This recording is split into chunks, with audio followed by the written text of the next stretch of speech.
Ezra கடவுளின் திருச்சட்டத்தை உரக்க வாசித்தார். மக்கள் அதை புரிந்து கொண்டனர்.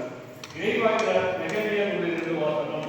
அதிகாரம் 7 இறைவசனம் 2-4, 5-6 மற்றும் 8-10 அந்நாட்களில் 7ஆம் மாதம் முதல் நாள் எஸ்ரா ஆண்டவர் பெண்ணில் புரிந்து கொள்ளும் ஆற்றலுள்ள சிறுவர் அனைவரும் அடங்கிய சபை முன்னிலையில் திருநூலை கொண்டு வந்தார்.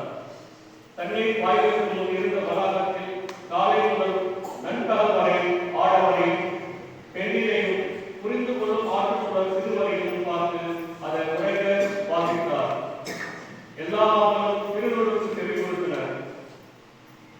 திருநூல் வருவரான எஸ்ரா இதற்காகவே செய்யப்பட்ட மரமேடையின் மேல் நின்று கொண்டிருந்தார்.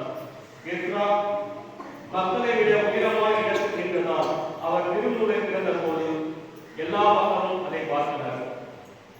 திருநூலை திறந்த போது எல்லா மக்களும் எழுந்து நின்றார்கள். அப்பொழுது எஸ்ரா மாபெரும் பரவாரி ஆண்டவரை வாழ்த்தினார். மக்கள் எல்லோரும் கைகளை உயர்த்தி ஆமென் ஆமென் என்று பதில் உரைத்தார்கள். பணிந்து முகக்குப்புற விழுந்து ஆண்டவரை தொழுதார்கள். மக்களுக்கு புரியும்படி தெளிவாகவும் பொருளோடும் கடவுள் திருச்சட்டத்தை உரைக்க வாசித்தார்கள். ஆனால் மக்களும் வாசிக்கப்பட்டதன் பொருளை புரிந்து கொண்டனர். ஆளுநர் நெகேமியாவும் குருவும் திருநூல் வல்லவரான எஸ்ராவும் விளக்கம் கூறிய லேவியர்களும் மக்கள் அனைவரையும் நோக்கி, இன்று கடவுளாகி ஆண்டவரை புரிந்த நாள், எனவே நீங்கள் அழுது புலவ வேண்டாம் என்றனர். ஏனெனில் அனைவரும் திருச்சட்டத்தின் சொற்களை கேட்டதில் இருந்து அழுது கொண்டிருந்தார்கள். அவர் அவர்களை பார்த்து, நீங்கள் போய் கொடுத்தவற்றை உண்டு இனிய திராட்சை ரசத்தை குடியுங்கள், எதுவும் தயார் செய்யாதவர்களுக்கு சிறிது அழைத்து வையுங்கள். ஏனென்றால் நம் ஆண்டவருக்கு புரிதலாக இருக்கிறேன். எனவே வருந்த வேண்டாம், ஏனெனில் ஆண்டவரின் மகிழ்வே உங்களுக்கு வலிமை கூறினார். இது ஆண்டவர் வழங்கும் நல்வாக்கு. பல்வேறு பல்லவி. ஆண்டவரே உம் வார்த்தைகள் வாழ்வதும் ஆவியை கொடுக்கின்றன.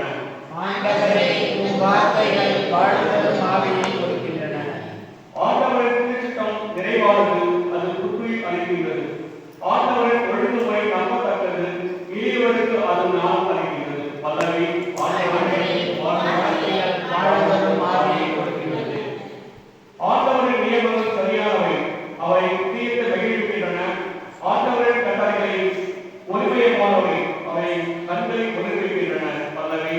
ஆண்டவரே வார்த்தைகள் வாழ்வதும் ஆவியை கொடுக்கிறது. ஆண்டவரை பற்றி அச்சத்துடையது, அது என்னாலும் நிலைத்திருக்கும். ஆண்டவரின் நீதிநெறிகள் உண்மையானவை, அவை முற்றிலும் நீதியானவை. பல்லவி. ஆண்டவரே வார்த்தைகள் வாழ்வதும் ஆவியை கொடுக்கின்றது. என் கற்பாரையும் மீட்பருமான ஆண்டவரை, என் வாய்ப்புகள் உமக்கு ஏற்றவையாய் இருக்கட்டும், என் உள்ளத்தின் எண்ணங்கள் உமக்கு உகந்தவையாய் இருக்கட்டும். பல்லவி. ஆண்டவரே